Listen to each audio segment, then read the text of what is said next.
Kanchipuram Vakula silks నాణ్యత మా ప్రాధాన్యత. మదీనాగూడ, మియాపూర్, హైదరాబాద్ లో త్వరలో శుభారంభం.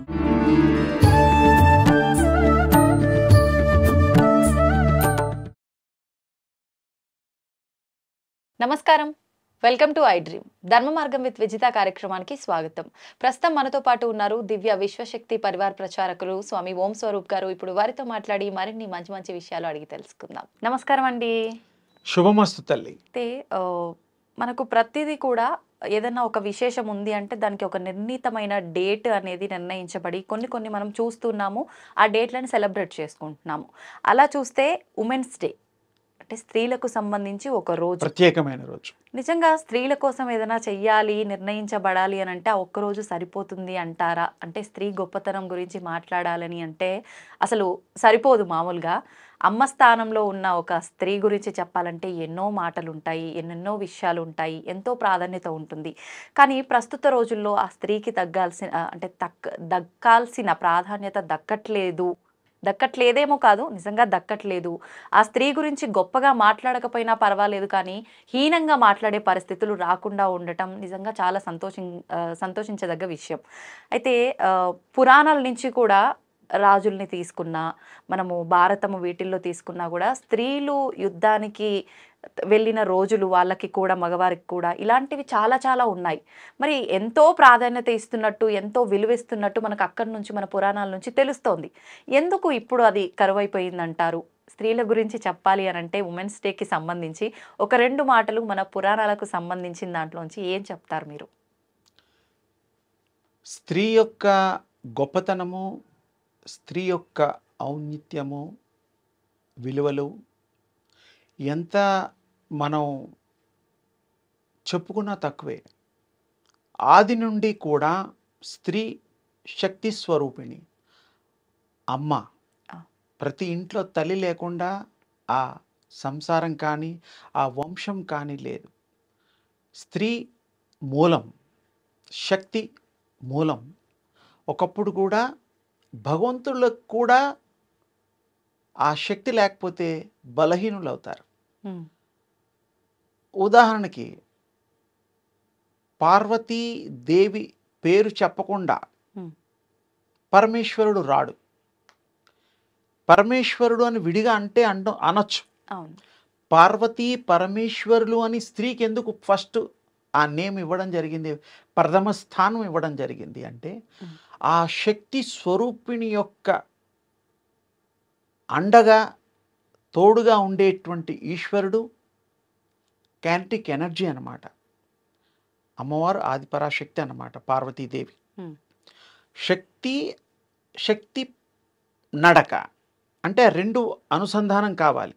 అందుకనే భరించేది భార్య, భరించేవాడు కూడా భర్తే అనేటువంటి ఒక సాంప్రదాయాన్ని మనం పాటిస్తున్నాం. కాబట్టి పార్వతీదేవిని గొప్పగా చూపించారు అంటే ఆవిడకి ఆ స్థితి కలిగిన శక్తి మయూరాలు పార్వతి పరమేశ్వరులు.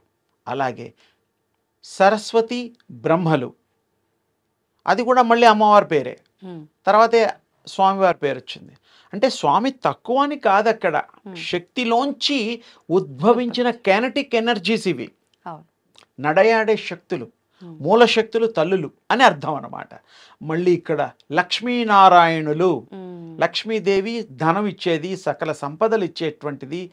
ఆ విష్ణుమూర్తి హృదయంలో సంపాదించుకొని ఎప్పుడు ఉండేటువంటి తల్లి. ఆ విష్ణుమూర్తి హృదయంలో ఉండే తల్లి అవమానింపబడ్డట్టుగా ఉన్నందుకే వెంకటేశ్వర స్వామి అవతారం ఇప్పుడు వచ్చింది. ఇప్పుడుండే తిరుపతిలో అవతారం వెంకటేశ్వరుడి యొక్క అవతారం రావడానికి కారణం కూడా లక్ష్మీదేవిని అవమానింపబడ్డ ఆ రోజు మరి మౌని రావడం, కాలు ఆ హృదయ స్థానంలో తగిలించడం, ఇవన్నీ గతంలో చరిత్ర మనకు తెలుసు. అంటే ఏమిటి, ఆ హృదయంలో అంత పవిత్రత ఉన్నది అనే భావించి ఆయన సాక్షాత్ విష్ణుమూర్తి ఆయనే హృదయంలో పెట్టుకున్నాడు. అంటే స్త్రీకి ఎంత గొప్ప తనం ఉందో మనం అర్థం చేసుకోవాలి. స్త్రీ యొక్క గొప్పతనం, స్త్రీ యొక్క శక్తి అపారము, అమోఘము, అనంతము, అద్వితీయము, అంత గొప్పది. అందుకనే దేవుళ్ళు కూడా ఒప్పుకున్నారు, భగవత్ స్వరూపులు కూడా మెచ్చుకున్నారు. వాళ్ళ హృదయానికి హత్తుకున్నారు. ఉమ్. లక్ష్మీ అమ్మవారిని స్వామి, అవును. పార్వతీదేవినైతే ఇంకా ఆయన ఏం చేశాడు, అర్ధ అర్ధనారీశ్వర తత్వాన్ని ఇచ్చేశాడు. నాలో సగమమ్మా అన్నాడు. అవును. అంటే చూడండి మరి స్త్రీకి ఎంత ప్రాధాన్యత అప్పుడు మన దేవుళ్ళు ఇచ్చారో. మరి ఒప్పుకోవాలి, సత్యాన్ని ఎవరైనా ఒప్పుకోవాలి. అప్పటి నుంచి వచ్చేటువంటి ఆ పురాణ ఇతిహాసాల్లో వచ్చేటువంటిది. మళ్ళీ రాజులు యుద్ధానికి వెళ్ళినా కూడా తల్లులు తిలకం దిద్దకుండా యుద్ధానికి పోయేవాళ్ళు కాదు. ఆవిడ తిలకం దిద్దిందంటే జయం తీసుకునే వచ్చేవాడు రాజుగారు. అంటే ఆ శక్తితో ఉమ్. ఆ భార్య మనస్ఫూర్తిగా జయాన్ని ఆకాంక్షిస్తూ విజేతవై తిరిగిరా నాయనా అని ఆ భర్త మీద అవ్యాజమైన ప్రేమతో ఆ రాజ్యం మీద ఉండేటువంటి ఆకాంక్షతో పెట్టేది. ఆయన యుద్ధం చేసి వచ్చేవాడు. ఉమ్. రాజుల టైంలో తల్లుల ప్రధాన పాత్ర ఉన్నది, దేవుళ్ళ టైంలో ఉన్నది. అత్రి మహా ముని మరి దత్తాత్రేయుడి యొక్క తండ్రి గారు అనసూయామాత. ఉమ్. అనసూయామాత కూడా ఆ ముగ్గురు త్రిమూర్తులని బాలుడిగా చేసి ఆవిడ ఆడించి పాలు పట్టి పెంచిన రోజులు కూడా మన చరిత్ర చెప్తోంది. ఆ ముగ్గురు విడివిడిగా ఉంటే ఒకటిగా చేసే ఆ స్వామి దత్తాత్రేయుడిగా మారినట్టు చరిత్ర కూడా ఉంది. ఆ తల్లికి ఎంత శక్తి ఉంటే త్రిమూర్తులను సహితము ఒకటిగా చేస్తుంది. విడివిడిగా ఉండే వాళ్ళని కూడా ఒకటి చేయగలిగే శక్తి ఆ తల్లికి ఉన్నది. అంతే ఆ తల్లి మూలశక్తి. అందుకనే మన ఇవన్నీ దృష్టిలో పెట్టుకొని రోజు ఆవిడని గుర్తు చేసుకోవాల్సిన సుదినం, మంచి రోజు. తల్లి భావంలో ఉంది, భార్య భావంలో ఉంది, కూతుర్లా ఉంది, కోడల్లో ఉంది, సోదరిలో ఉంది.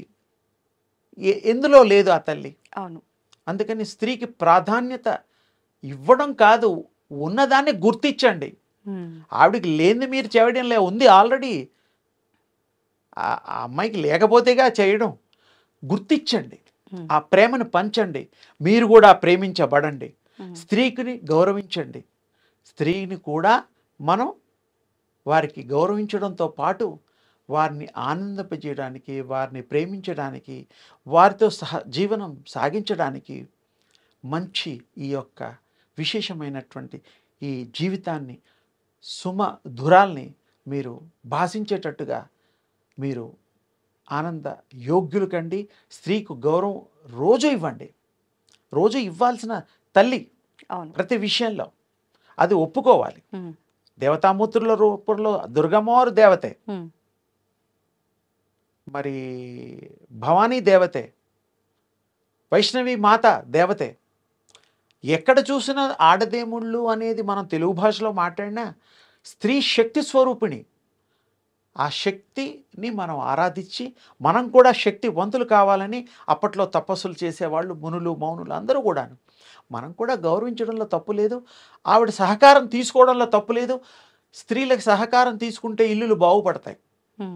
చక్కటి ఇద్దరు ఉద్యోగాలు చేశారనుకోండి, ఇద్దరూ కలిసి ఆనందమయ జీవితాన్ని ఆస్వాదించవచ్చు. చక్కటి జీవితాన్ని, పిల్లల్ని, తల్లిదండ్రులకి ఇవ్వాల్సిన గౌరవాల్ని స్త్రీకి ఇవ్వాలి. స్త్రీ సహకారం అవసరము, భర్త సహకారం కూడా స్త్రీకి కూడా అవసరమే. ఇందులో ఎవరికి తక్కువ ఎవరు ఎక్కువ అంటే గనక స్త్రీయే మూలం. అంటే కొంచెం తేడా వస్తుంది. ఎక్కువ బాధ్యతలు తీసుకునే తల్లే తల్లి, కాదనడానికి ఎవరికి లేదు. మనం ఏదో ఇంత సంపాదించి తెచ్చి ఇచ్చినా కూడా అంత సవ్యంగా పద్ధతిగా ఖర్చు పెట్టేది తల్లే. మన కోసం అహర్నిశము కష్టపడేది తల్లే. ఓ రూపాయి దాచిపెట్టేది ప్లాన్గా తల్లే. నేను ఆ స్త్రీ మంచి తత్వాన్ని, సహజ రూపాన్ని చెప్పాను. స్త్రీ తత్వం అంటే, స్త్రీ మూర్తి అంటే, స్త్రీ శక్తి అంటే చెప్పాను. అందుకని అందరూ గౌరవిద్దాం. ఎప్పుడో సంవత్సరానికి ఒకసారి చేయడం, గుర్తు చేసుకోవడం మంచిదే. మనం రోజు గుర్తిస్తే ఇంకా బాగుంటుందేమో అని నేను అనుకుంటున్నాను. వాస్తవం అది. అది అంటే సర్వే జనా సుఖినో భవంతు. తల్లులందరికీ మంచి జరగాలని, ఆ తల్లులు నిజమైన శక్తి, మంచి శక్తి స్వరూపాలుగా కావాలని నా యొక్క కాంక్ష. శుభం తల్లి.